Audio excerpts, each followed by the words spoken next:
Hello everyone. Today Nanny is going to read you one of the Lighthouse Keepers stories. This is called The Lighthouse Keepers Picnic.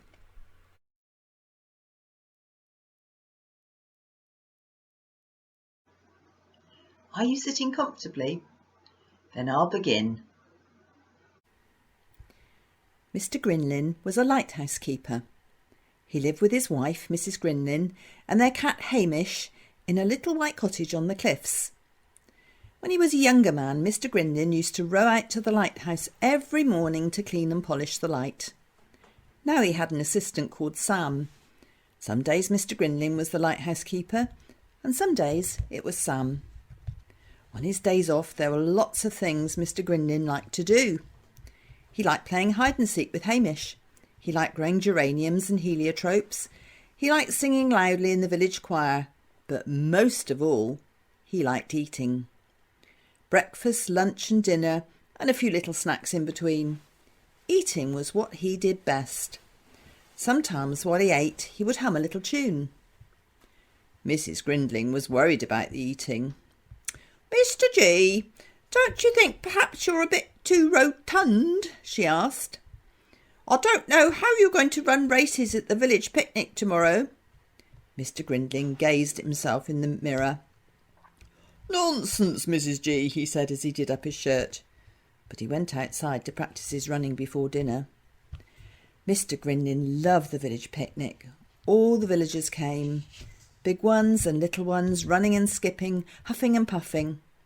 Mrs. Grindling always prepared a splendid picnic spread, and she always kept it as a surprise. The picnic day started badly for the Grindlings. They woke up at 9 o'clock instead of 8 o'clock, and in the rush Mr. Grindling tripped over Hamish. Hamish hid behind the sofa. They were halfway across the bay before they remembered he was still at home, and halfway across again when they remembered the second lunch basket. They were very late for the picnic, and they forgot to tie up the dinghy. Everybody was lining up for the egg and spoon race when they arrived.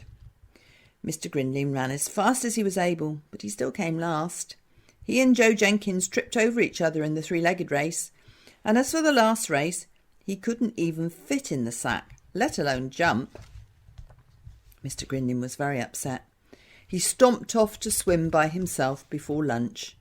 He lay on his back with his tummy in the air, and up above a rainbow balloon drifted. Mr. Grindling sighed. That would be the life, floating just like a cloud. That's what he'd really like to do. And he sang a floating song to himself.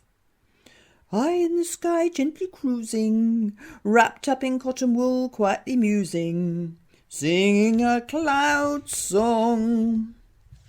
The picnic lunches were magnificent.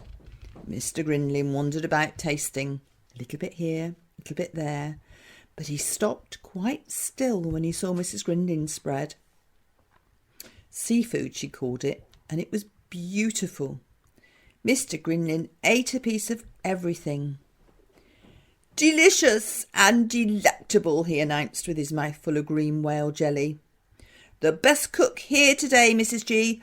Possibly the best cook in the whole wide world." Once the picnic was eaten and everyone was too full to run or jump any more, most of the villagers packed up their baskets and went happily home. Mr. and Mrs. Grindling felt like a rest. They lay in the sun with their heads under their hats and quietly snored. And when they awoke, the sun was beginning to fade, the tide was coming in, and the dinghy had floated away. "Well, that's that," said Mrs. Grindling. "We'll just have to walk home." Mr. Grindling groaned. They set off around the rocks, in and out, up and down they went, over and under, rock after rock, and soon the sun has disappeared. The water came closer. "We must hurry, Mr. G," said Mrs. Grindling. "The tide's racing in." But Mr. Grindling couldn't hurry. "I can't climb any more," he puffed, "and I certainly can't climb through that hole. I shall get stuck." Mrs. Grindling looked at the hole and she looked at Mr. Grindling's tummy. "In that case, there's nothing for it," she said. "We'll have to stay here till morning." They found a flat rock and huddled together to keep warm. The moon came up, the water rose. Once a wave splashed their feet a little, but it was only one, and then the water began to go down. Sam was surprised to see the lighthouse light still shining the next morning. And when he saw the dinghy nudging against the jetty below, he guessed what had happened. He gazed round the bay. Yes, there they were, jumping up and down and waving. He set off right away to rescue them. Mrs. Grinling was cross. Mr. Grinling didn't think he'd ever seen her quite so cross. "Mr. Grinling," she glared, "that was the coldest and most frightening night I have ever had, and all because you're so fat." Mr. Grinling sighed. "You're quite right, Mrs. G. I am too fat. What shall I do?" "Well," said Mrs. Grinling, "the cakes will have to go, and the chocolates, and the crisps, and the sweets." Mr. Grinling was horrified. All of his favourite food. He worked very hard at getting thinner. He ran up and down the path from the little white cottage to the dinghy. He cycled like the wind into the village and home again. Some nights he was so tired he fell asleep in his dinner. But he did miss the little snacks. "Just one chocolate biscuit, Mrs. G," he pleaded. "No, Mr. G," she said firmly, "not even half of one." Sam didn't like it. Mr. Grinling was unhappy. "I'll get you a little something," he whispered. "Mrs. Grinling will never need know." Mr. Grinling hid the snacks very carefully, and he ate only one thing each day. But when Mrs. Grinling told him to climb on the scales, he was as heavy as ever. "I don't understand," said Mrs. Grinling. "You've been so good. No chocolates or biscuits." And Mr. Grinling gazed at the ceiling. For the next few days, Mrs. Grinling watched Mr. Grinling very closely.